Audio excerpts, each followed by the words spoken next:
As a good follow-up to my last video, you will never do anything remarkable by Exerbia.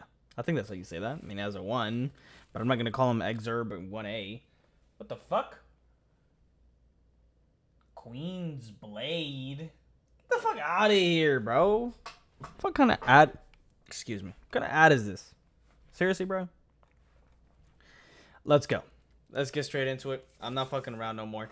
Let's see if what the guy was talking about in the last video from this after school. Let's see. Was he onto something? Was he or was he not? He did say, don't necessarily just listen to all those speakers telling you that it's all within you and all you have to do is execute. He was saying, most of the time that's not the case. Let's see what Exerbia has to say about it.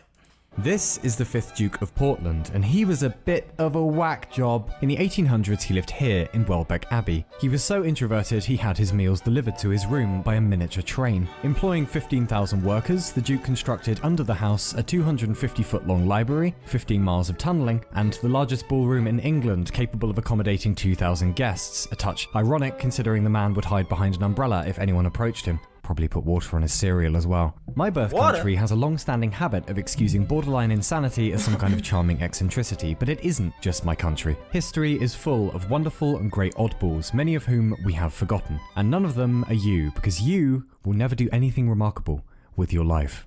Sorry about that. 1805, and the poet Lord Byron, or just Byron then, has enrolled in Trinity College, Cambridge. He finds out dogs are banned. Alright, Byron says, what about bears though? Sorry. Trinity College, Cambridge says, Byron gets a bear and it stays in his lodgings and he takes it for walks on a chain, much like a dog. So that happened. Several years later, John Mitten was on an alleged ration of 8 bottles of port a day. One day, he invites a number of his well-meaning neighbours over to his house. John Mitten then bursts into the drawing room riding a bear. The animal was not a sporting fellow as it turned out, as it bit Mitten, then went on to attack a servant. Ursus, more like Arsus. Anyway, that's just rich people though, isn't it? Anyone could go bonkers if they have lots. Sorry, what? I'm gonna have to rewind.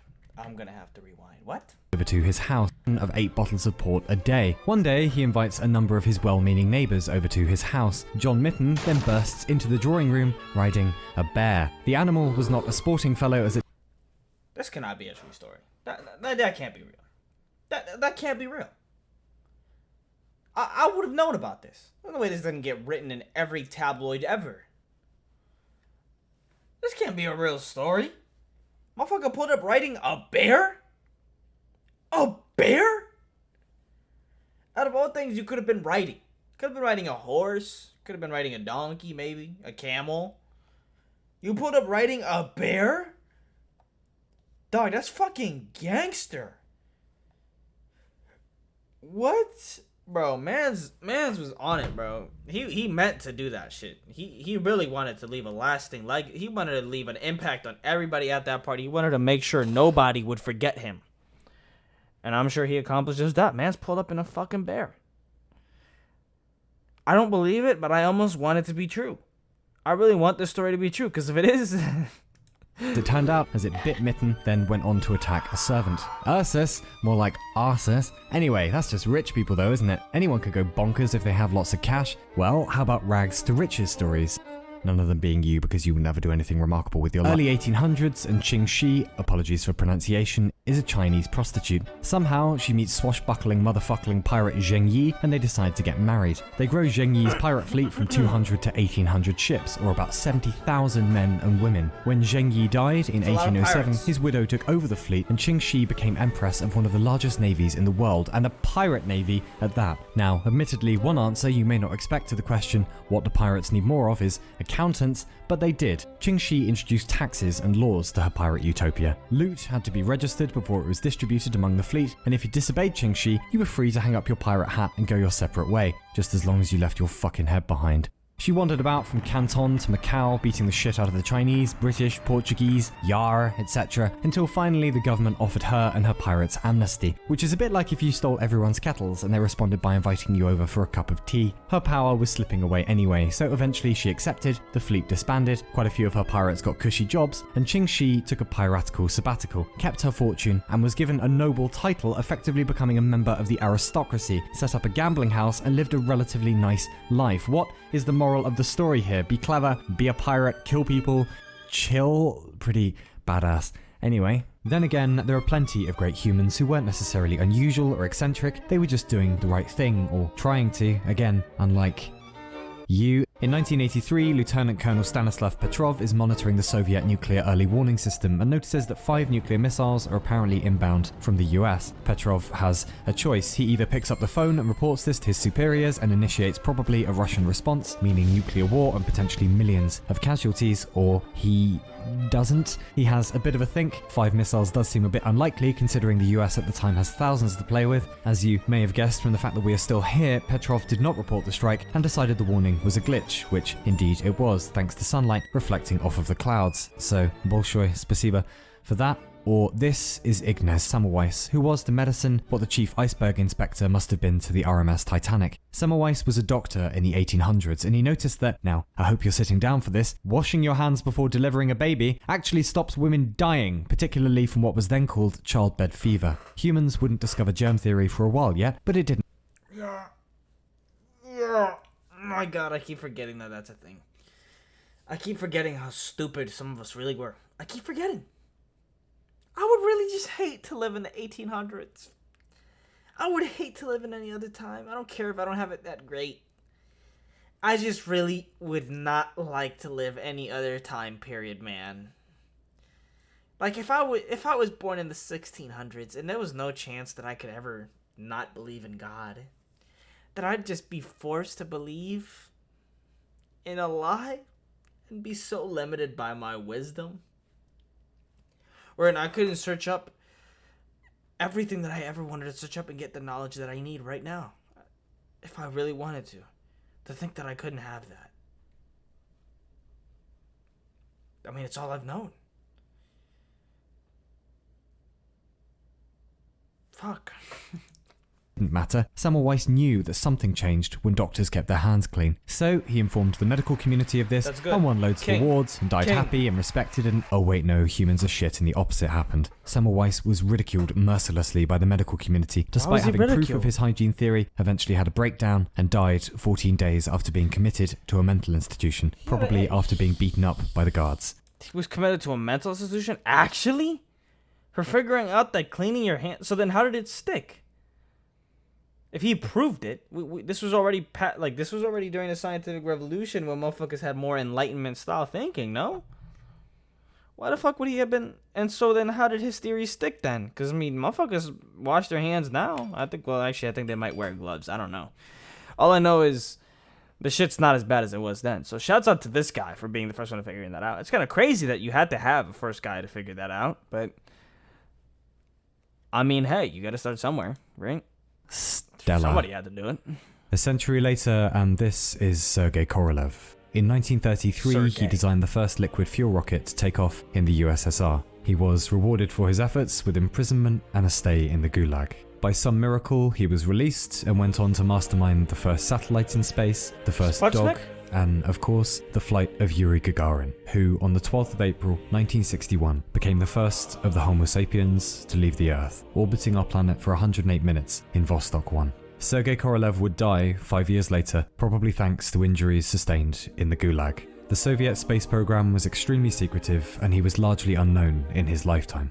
As history marches on, one day our period will blur into the countless others, behind and ahead. We are not special. But some events will stand out. This will stand out. It was the first time we ever touched the heavens, and it was in large part brought to us by a man grossly mistreated in his lifetime and largely still untalked of today, outside of science and engineering circles. There is currently a portrait of him in the service module of the International Space Station above us right now. And if, by some miracle, our species emerges from its current adolescence, there is every chance Sergei Korolev's portrait will one day accompany astronauts to corners of the heavens Korolev couldn't have imagined, even in his wildest dreams. Shouts out Korolev. Look at this heavenly ass music. Heavenly. Heavenly. Look at this guy. Look at that beautifulness. That's us right there. That's where we come from. That's us, baby. That's the most primitive version of us. Even more primitive than our dumbass monkey selves. Crazy enough.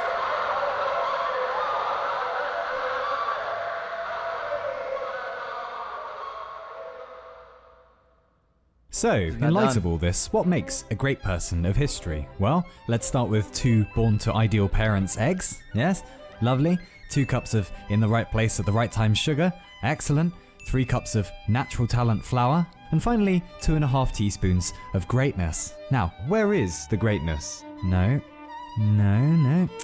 Oh, that's right. We don't have any in at the moment because it doesn't fucking exist. For the longest time, I believed that there were 2 types of people. The knowers, who knew what they were doing with their lives, and then the feckless plebs like me, who were just wandering idiots going from plan to misguided plan. 30 is now spitting distance away from me, and you know, the most traumatic part of exiting one's 20s isn't the sudden random failure of body parts, nor the blissful crushing hug of student debt, or even losing the ability to party past 6 in the morning and not die. It is the realization that this model is bollocks, because these people do not exist. Now, clearly expertise exists. Don't trust a barista to fly your plane, nor a pilot to make your double frothy laxative anxiety juice, but when it comes to wisdom, or working out how to be happy, or big boy and big girl meaning of life stuff, no one has a damn clue what they're doing. Not your heroes, not the smartest among us. When it comes to matters of the soul, it is open season. And this is a wonderful thing, because it means that as far as art or innovation goes, the world is anarchy. And while you may have convinced yourself that there's no point trying to do anything groundbreaking or novel because someone will do it better, whoever the greats are that you respect, obviously they had the same doubts and they pushed through it. They were intensely interested in or devoted to something, while simultaneously feeling lost all the time. A long period of confusion isn't a side effect of trying to do something radically interesting, it's the price of admission. We forget that Van Gogh was 27 before he even bothered trying to paint properly, that Darwin told us, "I was considered by all my masters and my father a very ordinary boy, rather below the common standard of intellect," that Emily Dickinson was barely even recognised during her lifetime, that it wasn't until 100 years after Melville's death that anyone really gave a damn about Moby Dick. They were beset on all sides by mean critics or the worst critic of all,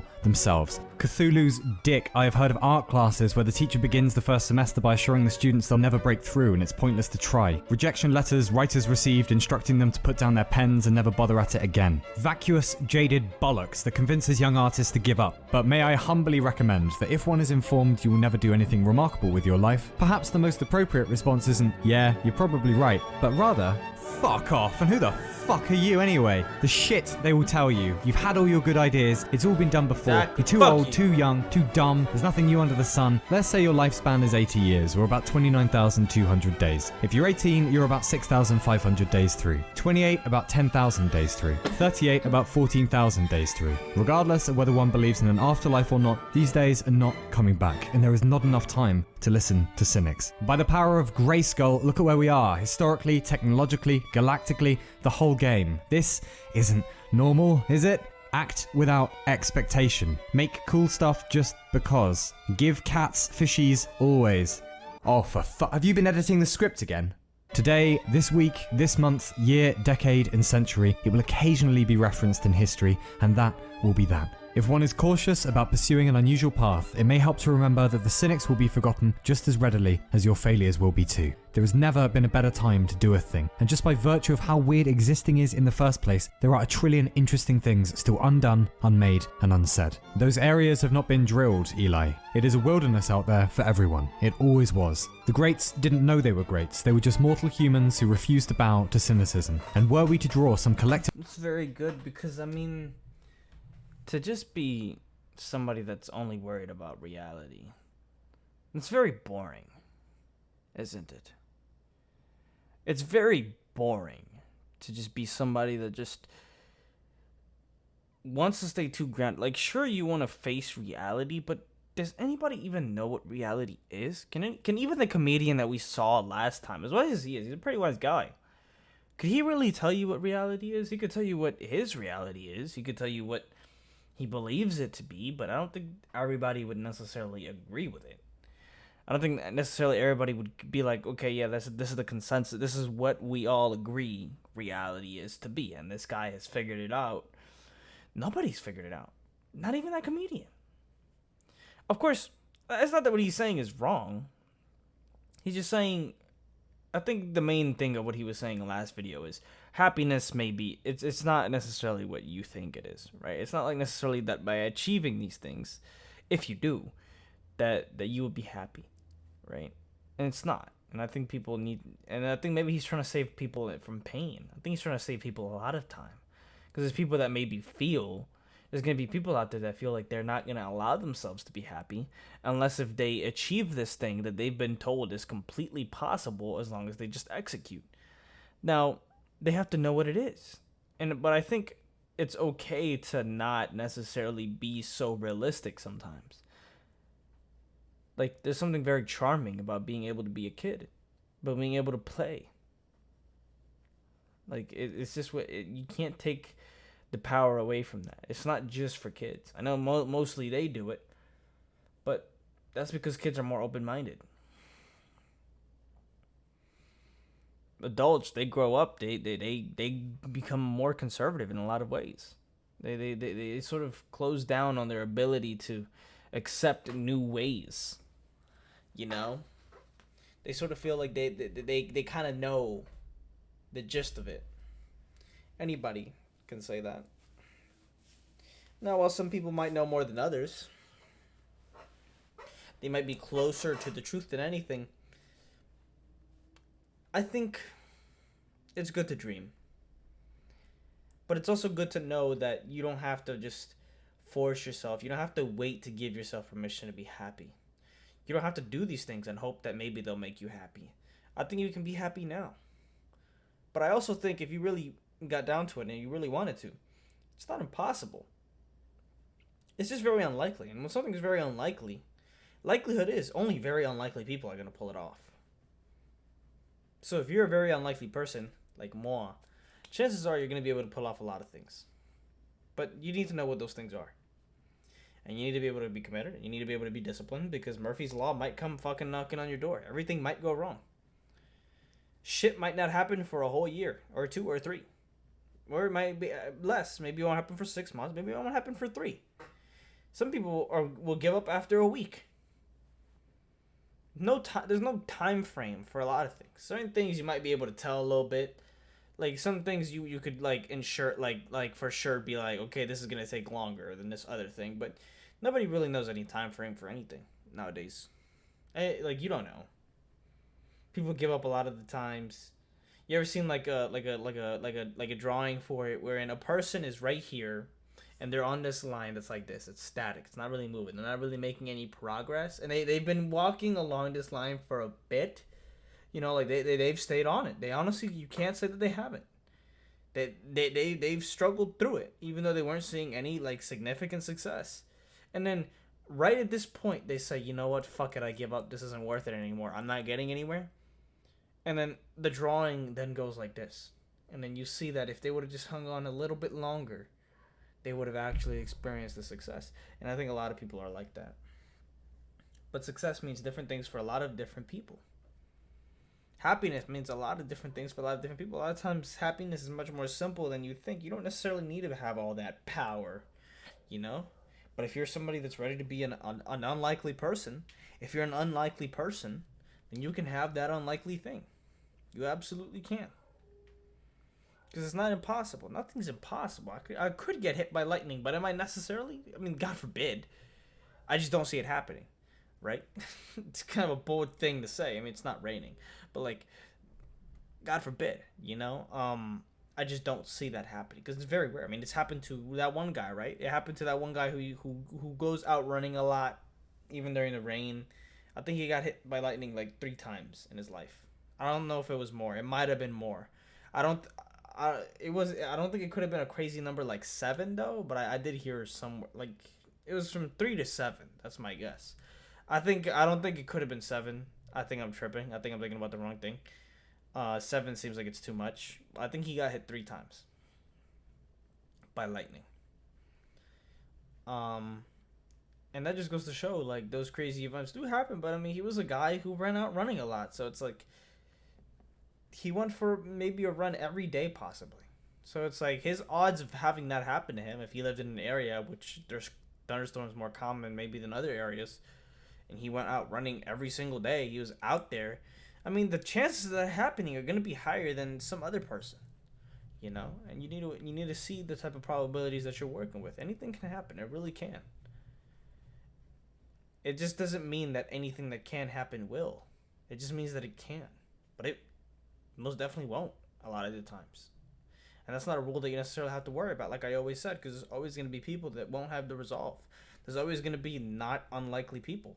So if you want to achieve that unlikely thing, go for it.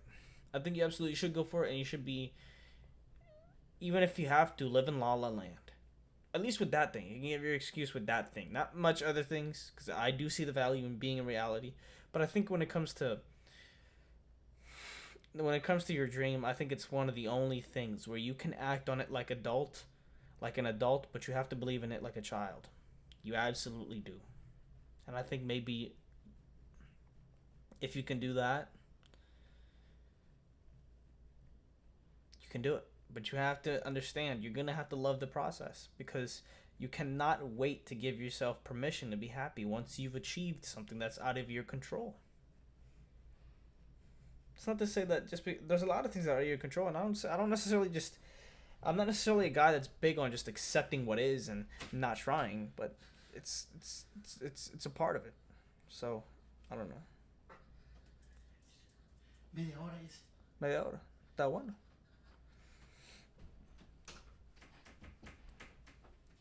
And with that being said, I don't know. I think you shouldn't listen to anybody. You shouldn't listen to Tony Robbins. You shouldn't listen to that one comedian. Just do something. You shouldn't listen to me. Because you don't have to do anything. You don't have to listen to nobody. You don't have to believe anything that anybody says. You don't have to do anything.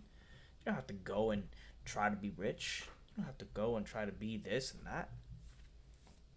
There's a lot of variables. And if the variables align, there's ways that you can influence things. There's ways that you can make things more likely for yourself. But nothing in this world is promised. Nothing in this world is guaranteed. That's the number one thing that you have to know. But just because something isn't guaranteed doesn't mean that you shouldn't go for things. You shouldn't go for odd things, rare things. Absolutely go for them. And believe in them like a child. I think you should. But only if that thing that you're believing in, you're clear on it. You know exactly what it is. And you know exactly how you're going to get there. Of course, it's a little... so you have to be, flexible. But likely still within the same thing, because not everything's gonna go according to plan either. Like I said, we live in a very chaotic place. Things can happen. Accidents happen. It's not very static. Lesson from their lives. It might sound something like, if the fuckers give you lined paper, write the other way. In your projects, in your silly pursuits, in your unlikely follies, and your expeditions into the abyss to recover those strange mental metals you will fashion into something no one has ever made before. I wish you the very, very best of luck.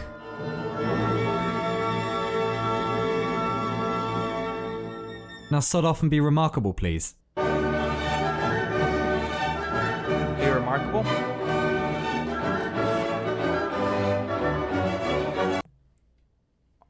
Roger that. Roger that. And with that being said, boys.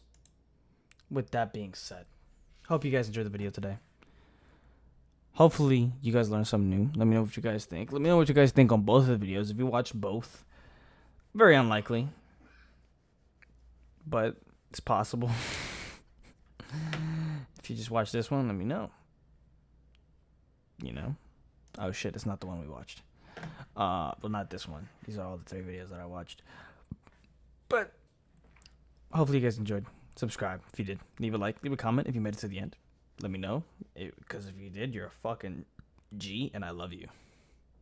You gotta let me know. I've been waiting. I have yet to get a single comment that has told me that they made it to the end. That means not a single person has made it to the end of my videos. I want to make them as me as possible. I want to add as much of me as possible. I don't want to just sit there and be quiet for the whole entirety of a video just to, make it as short as possible. Like, the point isn't necessarily to just get the video itself. It's also to get me. That's what I wanted. But maybe I can still do that and work it a little bit. Be flexible. I got to be able to be flexible. That is true. And if that requires me talking less, then that's how it should be. But anyways, subscribe and all that good stuff. Yeah.